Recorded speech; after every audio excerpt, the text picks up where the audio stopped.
Gala, gala. Rest day gala.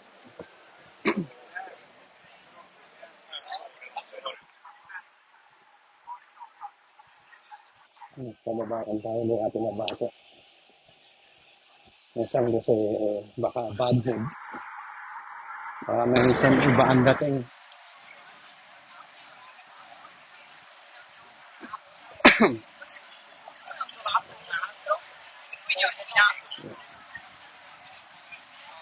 Ayan. Isa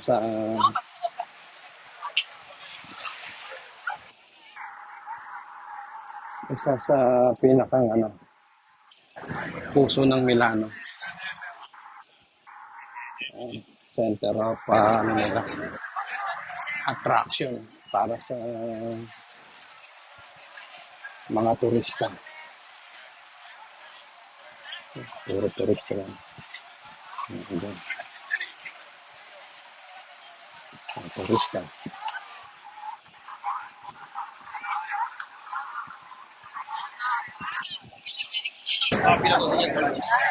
Yung mga nag-Europe tour, hindi pwedeng pupunta dito.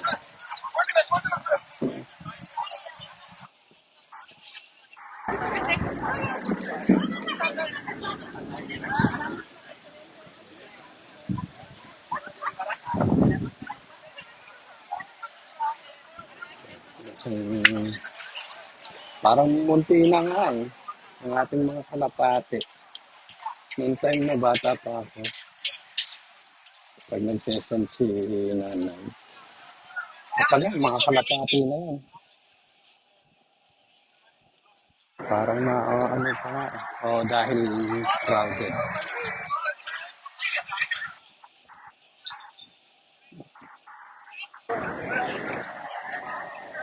Doon.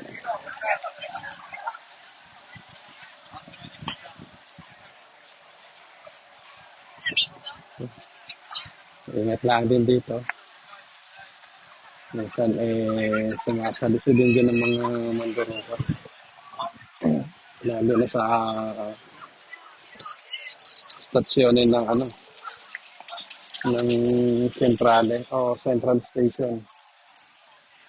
Tsaka yan, Cadorna. Yan, pagka kayo makapunta dito, ingatan yung mga stasyon na yan. Abagi ka, kahit sa Malpensa Airport may nakakwento tayo na nagtatrabaho doon.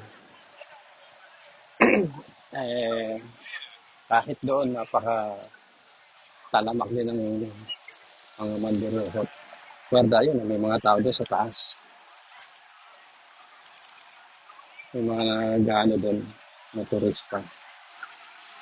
Hindi pa ako nakakakad dyan. Walang time.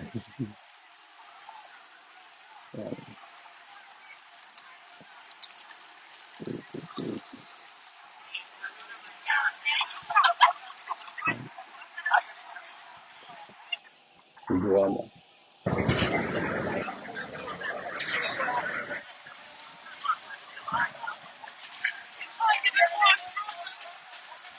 Yung Pilipinas, mga estudyante.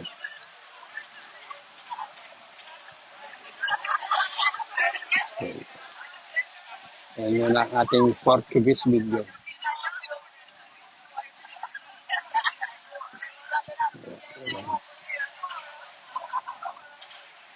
Ay, nawala na yung dito. Tingnan na yung dati na saging.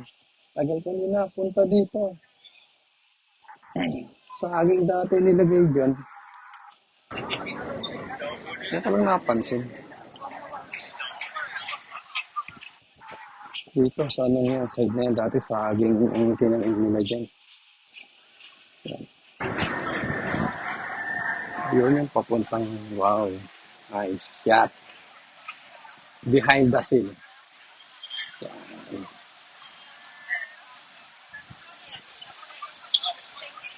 Yun yung kay Rolly. Papuntang kay Rolly. Yung side na yung papuntang kay Rolly. Nakakita yata tayo sa picture.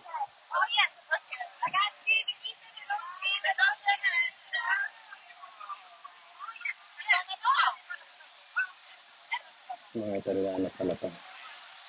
Ano to? Sikat. Wow, behind the scene. Mga Italiano pala sila. Siguro mga hindi dito mismo sa Milano. Wow.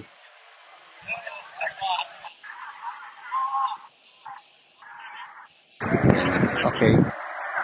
Thanks for watching. Ayan, para natin kang nakapasyal dito.